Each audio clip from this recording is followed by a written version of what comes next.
नमस्कार. आज आपण 26व्या श्लोकाचा अर्थ जाणून घेणार आहोत.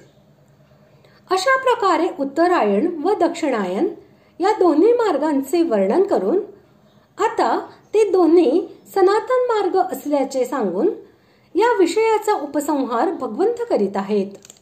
श्लोक 26.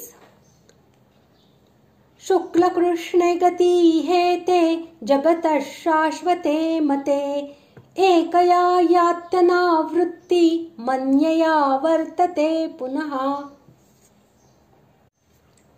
श्लोकाचा अर्थ, कारण जगाचे हे दोन प्रकारचे शुक्ल आणि कृष्ण अर्थात देवयान आणि पितृयान मार्ग सनातन मानले गेले आहे.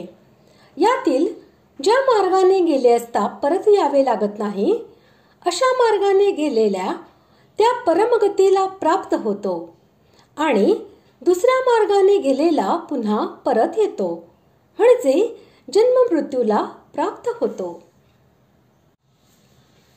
येथे जगत हे पद वरच्या व खालच्या लोकांमध्ये विचरण करणाऱ्या सर्व चराचर प्राण्यांचे वाचक आहे.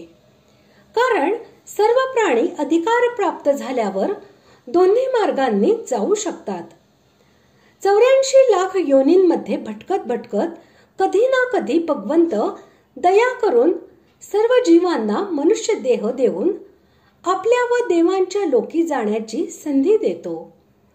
त्यावेळी जर त्याने जीवनाचा सदुपयोग केला तर दोन्हींपैकी कोणत्या तरी एका मार्गाने तो आपले गंतव्यस्थान प्राप्त करून घेऊ शकतो. म्हणून प्रकारांतराने सर्व प्राण्यांचा या दोन मार्गांशी संबंध आहे. हे मार्ग नेहमी सर्व प्राण्यांसाठी आहेत व सदैव राहतील. म्हणून यांना शाश्वत असे म्हटले आहे. जेव्हा महाप्रलयामध्ये सर्व लोक भगवंतामध्ये लीन होऊन जातात तेव्हा हे मार्ग आणि त्यांचे देवही लीन होऊन जातात. तथापि जेव्हा पुन्हा सृष्टी होते तेव्हा त्यांची पुन्हा पूर्वीप्रमाणे रचना होते. म्हणून त्यांना शाश्वत असे म्हणण्यास काहीही हरकत नाही. या मार्गांना शुक्ल व कृष्ण ही नावे ठेवण्याचे तात्पर्य असे की परमेश्वराच्या परमधामी जाण्याचा जो मार्ग आहे तो प्रकाशमय व दिव्य आहे.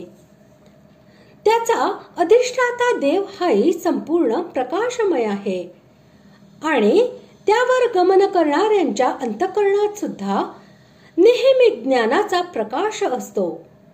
म्हणून या मार्गाचे नाव शुक्ल असे ठेवले आहे. आणि जो ब्रह्मलोकापर्यंतच्या सर्व देवलोकांमध्ये जाण्याचा मार्ग आहे तो शुक्ल मार्गापेक्षा अंधकारमय आहे. त्याचा अधिष्ठाता देवही अंधकार रूप आहे आणि ज्या मार्गावर जाणारी माणसे ही सुद्धा अज्ञानामुळे मोहित झालेली असतात. म्हणून त्या मार्गाचे नाव कृष्ण असे ठेवले आहे. जेथे गेल्यावर साधक परत येत नाही व जे भगवंतांचे परमधाम आहेत त्याचे वाचक येथे अनावृत्ती हे पद आहे. 24व्या श्लोकात शुक्ल मार्गाने जाणाऱ्याला ब्रह्माची प्राप्ती होते असे सांगितले आहे.